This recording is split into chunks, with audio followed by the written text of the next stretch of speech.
很高兴跟大家一起敬拜神哈。好，就是往下哈，这样这边的话，我想我把今天的圣经解用课语再念一次哈，大家可以听一下课语。爱人嘅阿爸，心呢啲人愛人會看到真正人，相遇為人愛人，就應該表表各種嘅重擔，然後產生愛人嘅罪，原來多大。乃行摆在那边头前的路场，这样你们听得懂吗？这个是客语圣经，对啊，其实，客语圣经是我们台湾的第3大族群。我们台湾就是，我们如果去坐那个火车、高铁、捷运，我们会听到第3种语言，就是华语，还有台语，还有客语。所以其实我们会常听到客语的。那今天的题目是应景精神啊，应景精神传统就是在讲客家。那他其实以前对客家有一些负面的看法，就是说他比较顽固的客家人，他很顽固，他死骨不化，他有理讲不清，他小气。但是现在呢，我们讲的客家是新的客家意识已经抬头了，所以政府其实也蛮重视客家的。所以我们做交通工具就听到第3种语言就是客语。所以我现在可以问大家说，你堂也是吗？就是你听得懂吗？那客语那个堂就是听的意思，你堂也是吗？你听得懂吗？那如果你说我听不懂，你说俺堂也是，就是我听不懂。像如果你听得懂，你就说俺是我嘛，俺堂也是，讲快一点就是俺堂也是。对啊，我们这样学点客语也是蛮有意思的啦。那其实我觉得他客语是很有美感的。我是总会的客家干事，我叫赖德清牧师。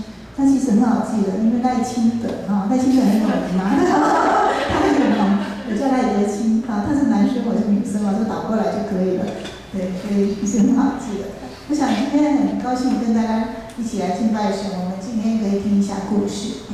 我们的时间很宝贵，我没有办法跟大家讲很多神学的分享。我今天讲的是客家前辈的故事，我们今天就听故事了。第一个我分享的是廖阳水的故事。那么这些都是客家人哦，那么他是客家的小牧童，就是他出生在关西，然后他很努力。然后30多岁的时候就开垦自己的一个小茶园。他小时候是当客家的小牧童。我们听过小牧童这句话吗？其实以前穷苦人家的小孩啊，没有钱念书，都去当小牧童，牧牛牧羊，然后贴补家用赚钱。现在还有小牧童吗？没有，你们根本没看到小牧童。现在的小孩无论家里多穷，都要去念书的，不可以叫他去那个牧牛牧羊对。然后我们看一下这个照片这个以前就是小牧童是很多的，穷苦家长小孩都不能念书的，去牧牛牧羊。好，有一次中原普渡的时候，那么这个廖阳水呢，他就跟人家去看热闹，普渡很热闹啦这个民间宗教的。然后突然下一场大雨，然后他就到教会去避雨就是龙潭教会，教会的弟兄姐妹很热情的接待他，所以他们很喜欢到教会，他就很喜欢，所以后来他就信耶稣了。我们看一下照片这是龙潭教会现在晚上的照片，看一张，这是过去的龙潭教会。龙潭教会现在是客家宗会比较大的教会。那么其实我现在是分享，就是说，如果我们不管是什么原因，有年轻的朋友来跟我们在一起，那我们就是热情的接待他，希望他成为我们上帝的家的一份子。我们用我们的热情来接待他就是这个廖阳水是到教会受到很热情的接待。好，廖阳水就成为一个应景的耶稣的门徒。这个应景的意思就是很坚持、很坚定这个应景。那么他就成为一个应景的耶稣的门徒。那虽然受到村庄百姓在客家庄很多人他信耶稣就骂他、排斥他，但是他还是非常的坚定，他有应景精神坚定坚持。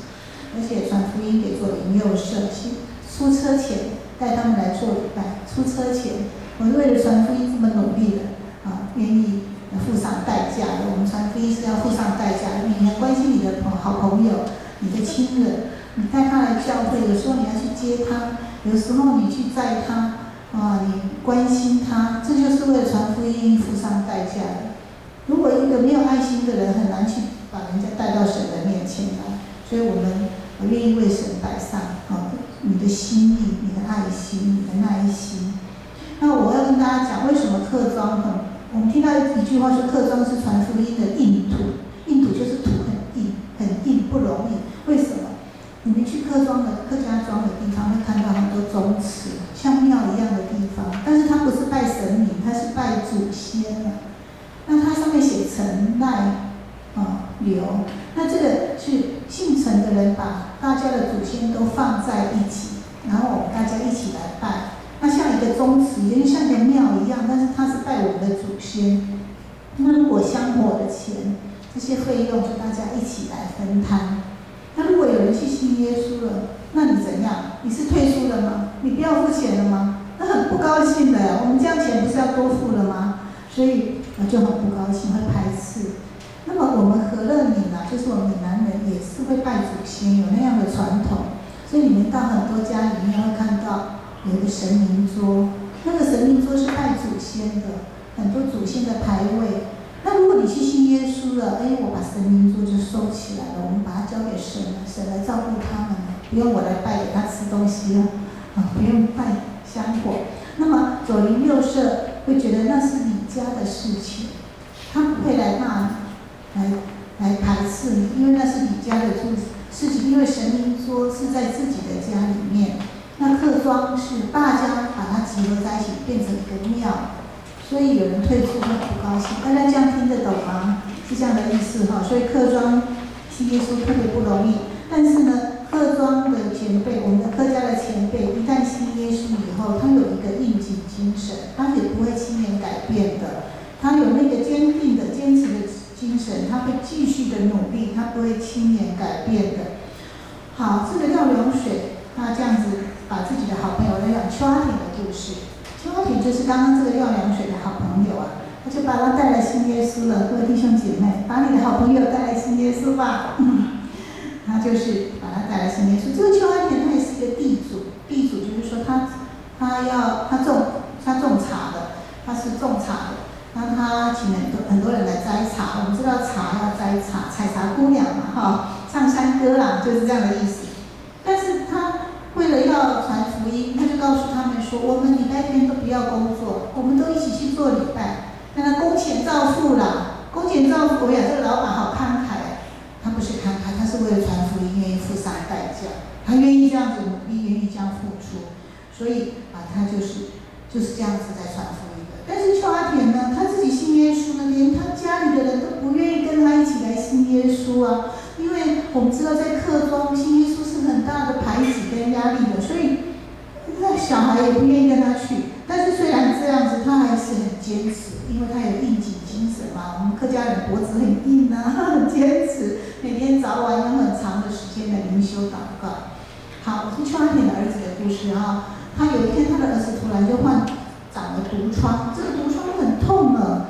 你知道我们现在都很年轻，我们知道吗？以前的小孩子我们台湾卫生条件不好，以前的小孩还会长头虱，你们有没有听过头虱三部那个头虱是会传染的，那卫生不好，这个小孩得了头虱跳到另外一个小孩身上所以呢，老师上课的时候就说，小朋友，我们这个礼拜大家都来讨散，这是老师发那个药给大家回去把那个头虱杀死所以你就知道以前是卫生不好的，现在小朋友都洗得香喷喷不一样每个小孩子都洗得香喷喷的。所以那个时候也会长那个毒疮那个烂疮哪条以前的小孩这样看起来好可怜的毒疮这样。那么他的小孩长的毒疮呢很痛这个长的毒疮他爸爸说，我来请教会的传道为你祷告好不好？教会传道严宽怀传道，关西教会的传道，我请传道为你祷告好不好这个孩子就说好。各位弟兄姐妹，有时候我们身体健康的时候，我们要传福音很不容易，因为大家都觉得自己好厉害我身体健康，我就是上帝了，我不需要上帝心很硬像石头一样的硬。但是当我们是遇到了病痛、难过、忧伤、痛苦，我们就需要神的爱了。那个时候我们把他引导到上帝的面前，给他享受神的恩典，兄弟姐妹们的关系。因为那个时候他的心就柔软了，他的心就打开了。所以他爸爸说：“我请传道来为你祷告好不好啊？”他的小孩就说：“好啊。”因为他的毒疮很痛哎，然后神的神迹出现了，那个毒疮就这样好，感谢主，就这样好了。所以他的儿子就这样去受洗信耶稣了。那个他妈妈就是邱阿田啊，他爸爸觉得很棒啊，传道为我的儿子祷告，我的儿子得了医治了，哇，觉得真好啊，为人祷告祝福别人真好啊。他就问传道说：“我可不可以为人祷告啊？”这个传道说：“可以啊，不是只有牧师、传道、长老才可以为人祷告呢。”他说：“我们每一个主耶稣的儿女，我们奉主耶稣的名，我们用我们的信心跟爱心，我们都可以为人祷告啊。”他就这样讲了，哇，这个传道，这个邱阿田好高兴啊！我就是要为人祷告。各位弟兄姐妹们，各位年轻朋友，你们知道吗？以前台湾人啊，我们没有健保呢，健保是这几十年来的事情啊。以前的人看病啊，一个病看不好，整个家里的山穷水尽，所有的钱花掉啊，花光光啊，倾家荡产啊。以前看病没有办法看，穷苦人家是没有办法看病的，所以以前的时代，那个药厂会寄药包在家里面，那么呢，自己拿药包吃，拉肚子、头痛自己吃，不要去看医生，医生很贵的。以前最漂亮的小姐就要嫁给那个医生的，就是，所以在那样的一个时代，那么邱阿田很多人没有钱看医生，他知道有人生病了，他就去探访他，去关心他，为他祷告。所以他这样子，他的爱心跟信心就感动了很多人，然后他就把福音传出去了，很多人都受他感动，那么很多人都信耶稣了。那么他的子孙就参与这个新屋杨美下一章新屋跟杨美的一个开拓的教会。所以那个时候，那个都是客家的地区，所以他那里设立了很多的教会。所以我们知道每个教会都有我们的信仰的前辈付上代价所设立的，用他们的一个信心跟爱心来传福音，才能够付上代价来设立教会。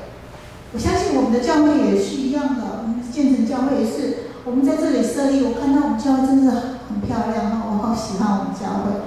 可是我们的教会也是我们的前辈付上代价，用很多的祈祷、很多的眼泪、很多的金钱、很多的付出，来在这里设立教会。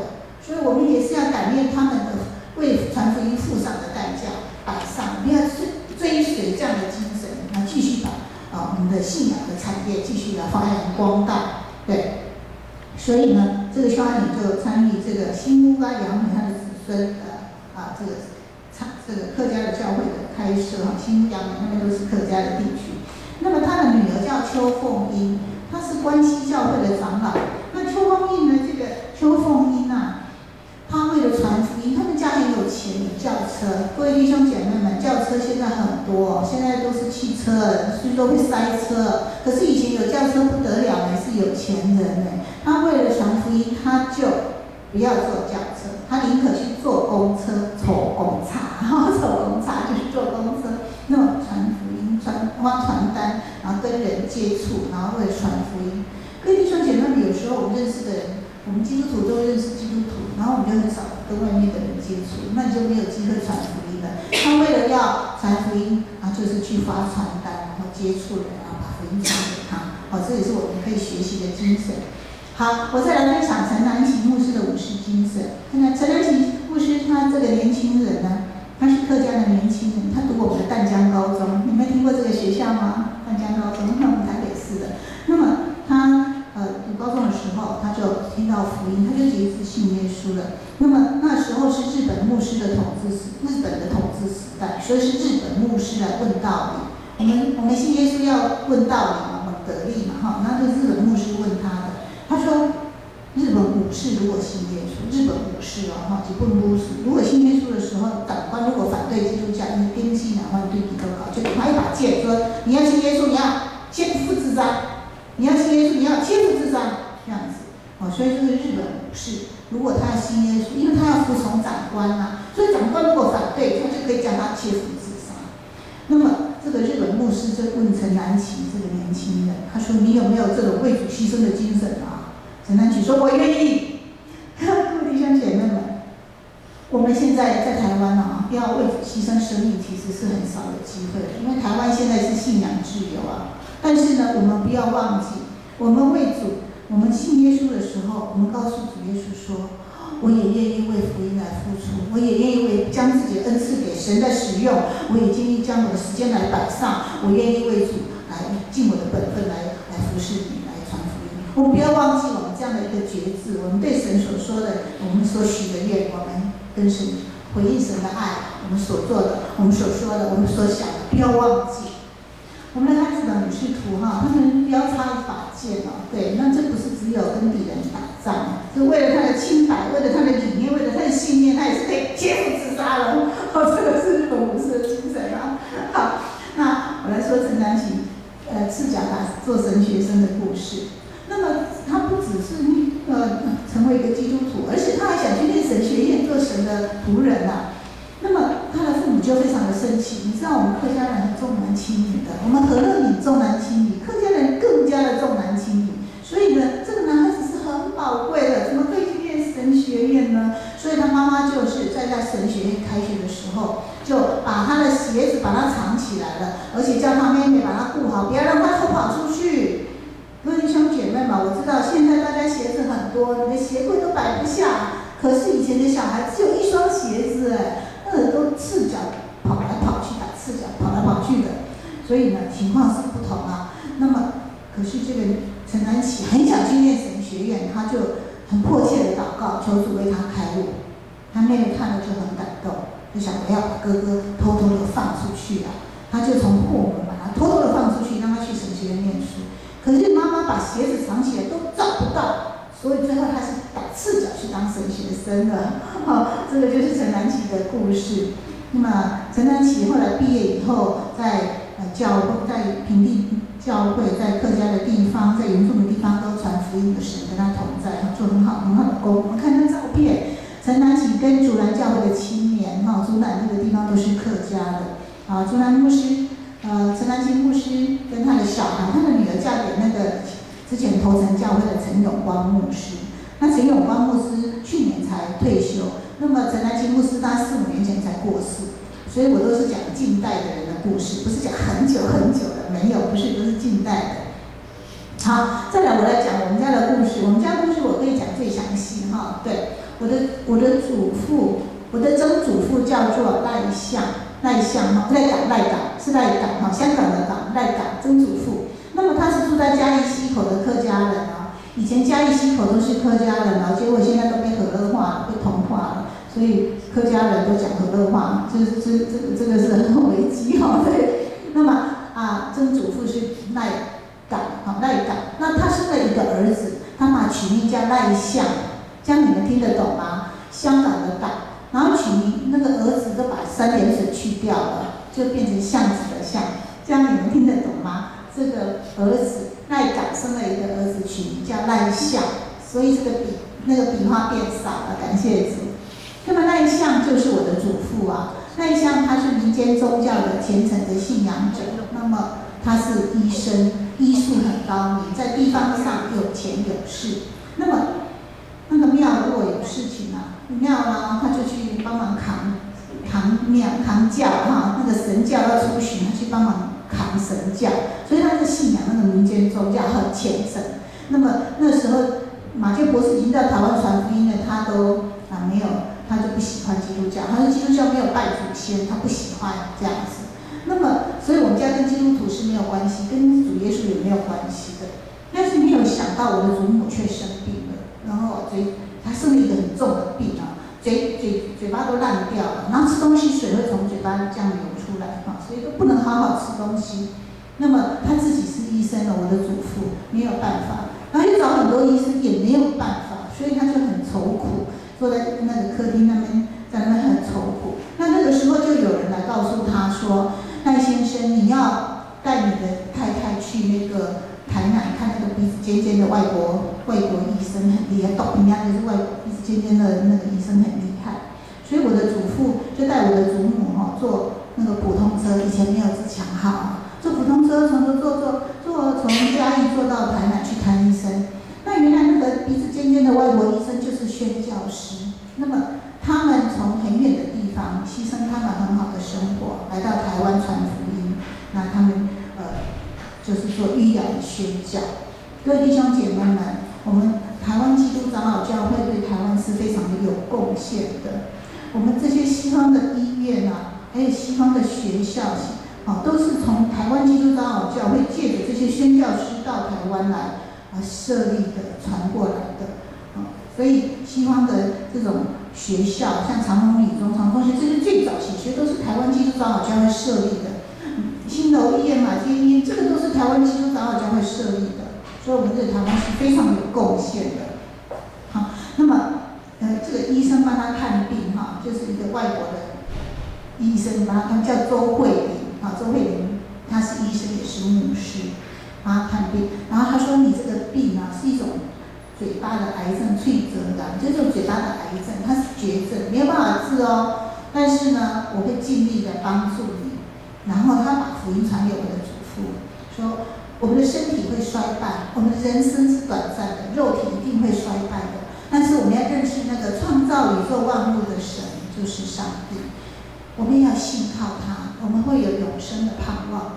我们在主的里面，我们将自己的我们所有的艰难困苦的那个困苦交托信靠给神。他就要把这个宝贵的福音传扬给我的祖父。那么我祖父是一个很铁齿 T， 台湾话叫 T， 就很铁齿的人，怎么有那么容易相信耶稣呢？但是宣教师传福音有耐心，有爱心，耐心有爱心有信心。我们知道台湾那个时候是那个生病的人只能吃粥吃糜，你们知道听得懂吗？粥吃粥。现在有一罐一罐那种营养品你们到医院有看到吗？那个屈臣氏有卖一罐一罐的那个什么？里面营养素、矿物质、维他命都有了，喝下去都有力量了。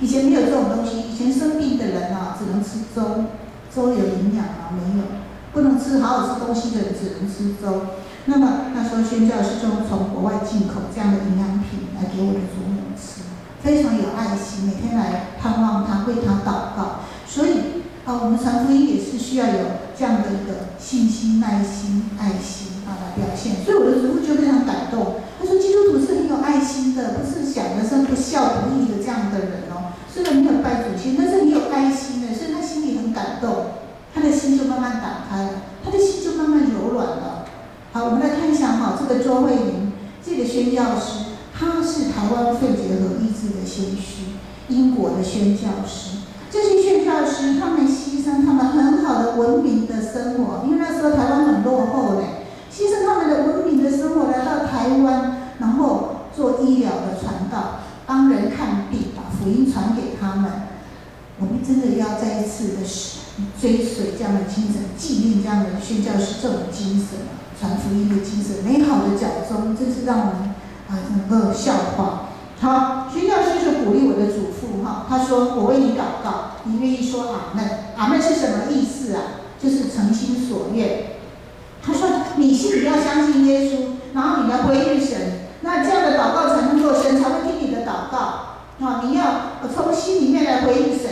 那我为你祷告，你说阿们，阿们就是相信，从内心里面相信来回应神，然后神会听你的祷告，这个祷告才会成就。”各位弟兄姐妹们，每个礼拜天我们的牧师、我们的施会者带我们祷告。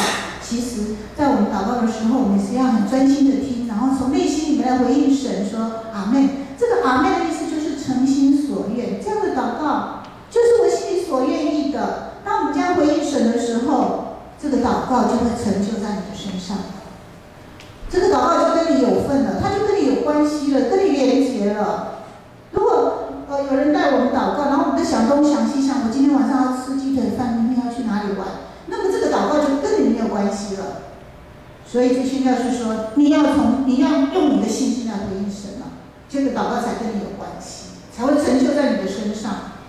所以我的考虑了3天3夜，后来就决定信耶稣了。考虑了3天3夜，就决定信耶稣了。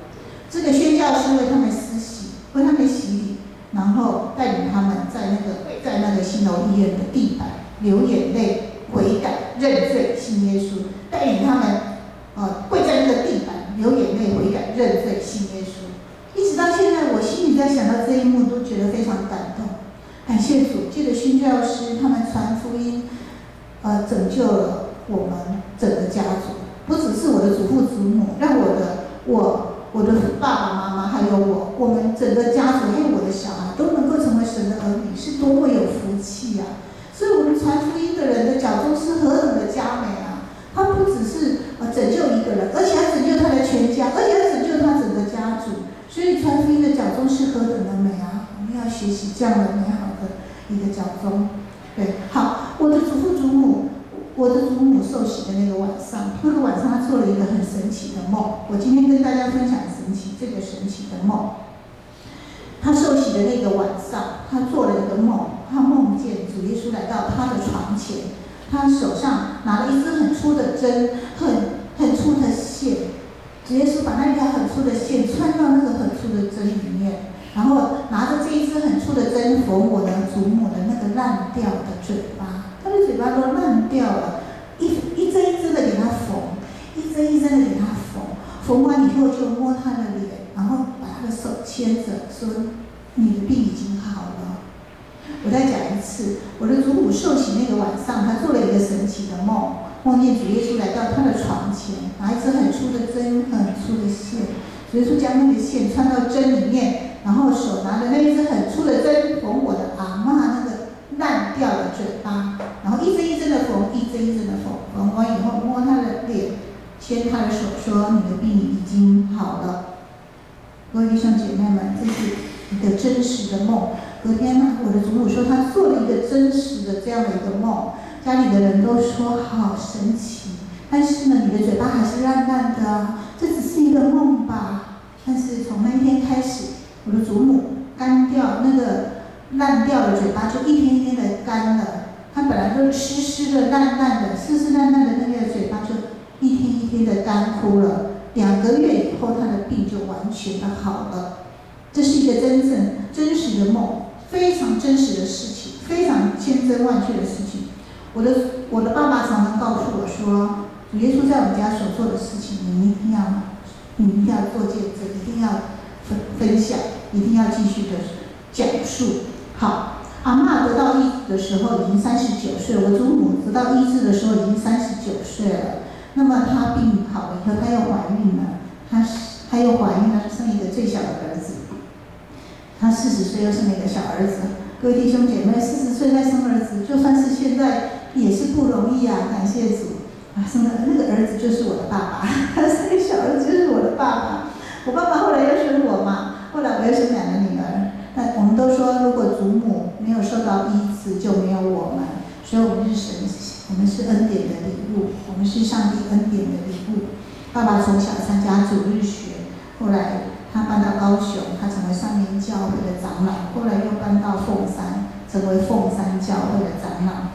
爸爸觉得信仰是最重要的。爸爸今年88岁，我的妈妈85岁，他们还在，感谢主。我们看一下相片啊，爸爸得医治，生的小儿子就是我的爸爸赖道敏长老。我爸爸说这个名字，你们祖父取这个名字是说神的道理、上帝的道理已经明白了，所以叫道明。上帝的道理已经明白了，所以叫做道明。我的爸爸还有3个姐姐，都叫春枝、杏花啊，这都是水果跟那个花朵的名字啊。对，那他有个哥哥叫国华，国家的中华民国的话，都是跟信仰没有关系的。只有他的名字，因为是从他开始才信耶稣的，所以上帝的道理已经明白了，所以他的名字是有特别的意义的。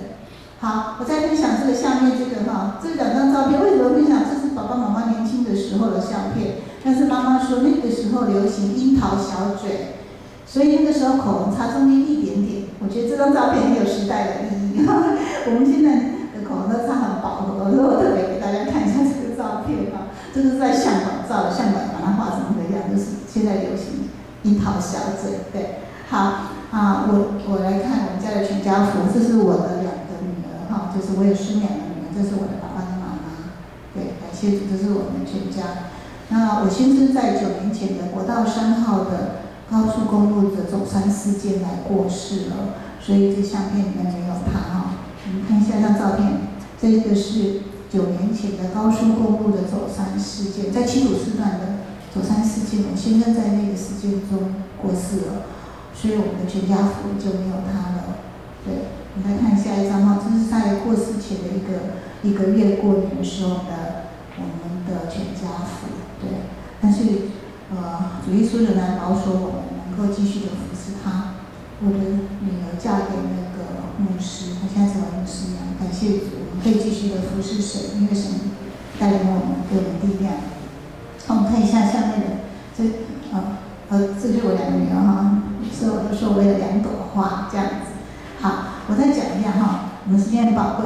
我的祖父受上帝的圣灵摸到了，所以他觉得这是又真又活的神，他非常宝贵这个信仰，他不要做不清不楚的基督徒，他很认真读神的话，神的灵也跟他同在。他信主以后，从溪口走50分钟到民雄教会做礼拜，走很远去做礼拜，早上做一场礼拜，然后下午呢，大家在那吃咸粥，下午又做一场礼拜，心满意足的走回去。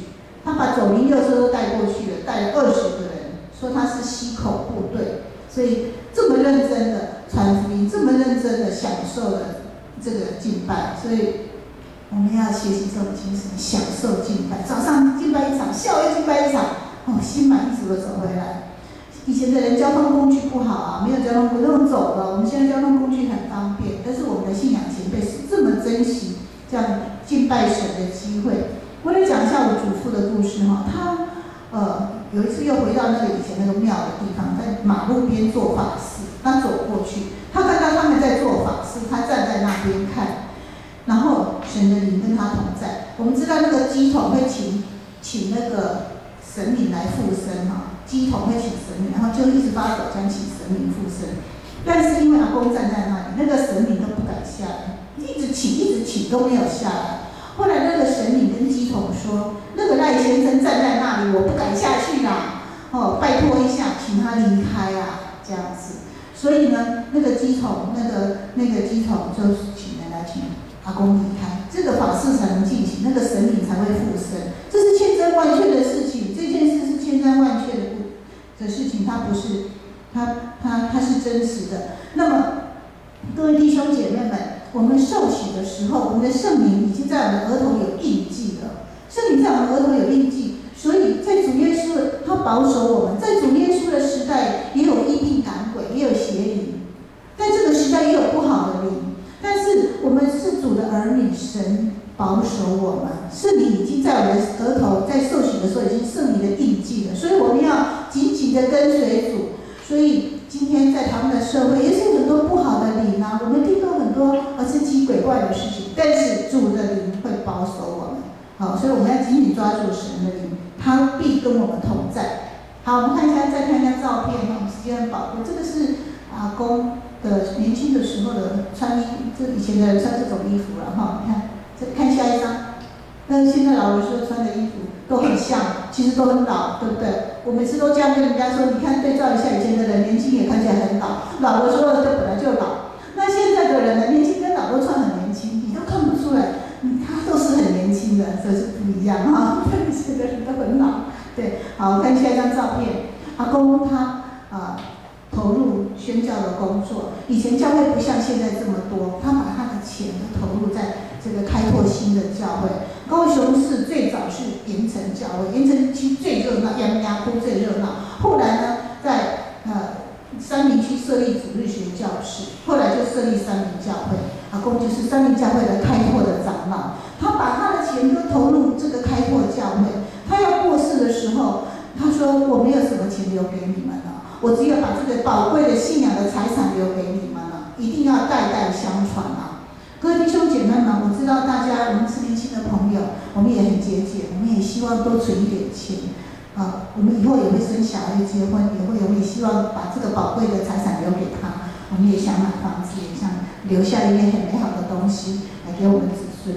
但是我要告诉大家，最宝贵的东西就是神的保守，圣灵的保守，好的信仰的品格，这才是我们一生的宝藏。那金银财宝是会花掉的，我们听过很多故事，很多钱流到第二代、第三、第三代就都不见了，它都挥霍花光了。只有在神的恩典里面，圣灵的保守，走在神所预定的正直的道路，才是我们一生真正的宝藏，也是我们的留下的最宝贵的东西。所以我们继承我们的先一辈的美好的信仰，我们也要继续的传承这些美好的信仰，因为神给我们的信仰，我们对主的信号，这个是最宝贵的，上帝必定祝福我们代代子孙。好，今天跟大家很高兴来分享客家的信息哈，我们时间已经差不多了。其实无论是客家或者是平地，我们都是一家人。我们知道客家离开客家庄就到平地教会聚会了，所以每个教会都有客家人，他没有告诉你，你还不知道呢。其实他就在你的身边呢。对，每个教会都有客家人，客家人就是我们平地人，就是一起来敬拜神。所以我们关心客家的宣教，就是关心我们的宣教。我们希望更多的客家人能够成为我们的弟兄姐妹。好，我们大台北其中没有客家教会，离开客庄来到台北工作，都是在我们当中。所以我们一起来手牵手，心连心，为了客家宣教，也一起来努力。我们线上祷告，我们神会大大赐福给我们。我们所付的每一份心力，神会加倍的赐福在我们的教会、我们的弟兄姐妹、我们的家庭、我们家族。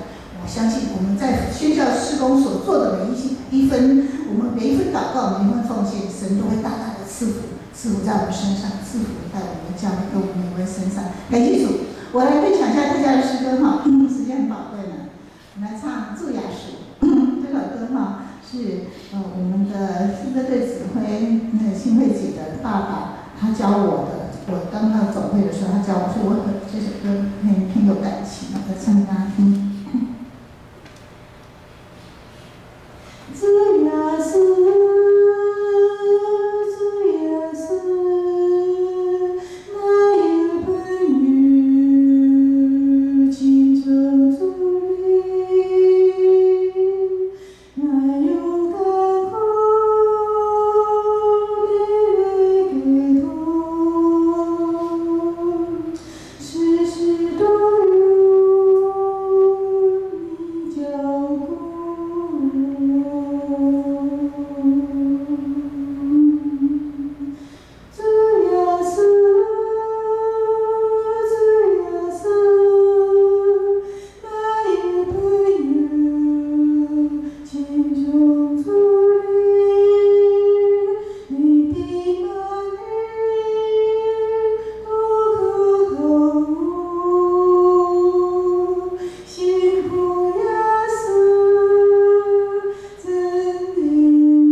谢你，因为你借着这些客家前辈的故事，再次激励我们。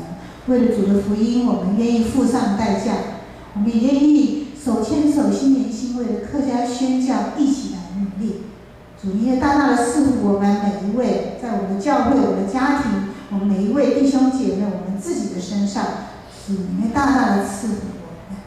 感谢主的恩典，我们将这一切摆上，求主跟我们同在。我们一起来领受神的祝福。愿主耶稣基督的恩典、上帝的慈爱、圣灵的感动与我们同在。愿主耶稣基督的恩典、天父上帝的同享、圣灵的感动同你们평하直到永永远远。阿门。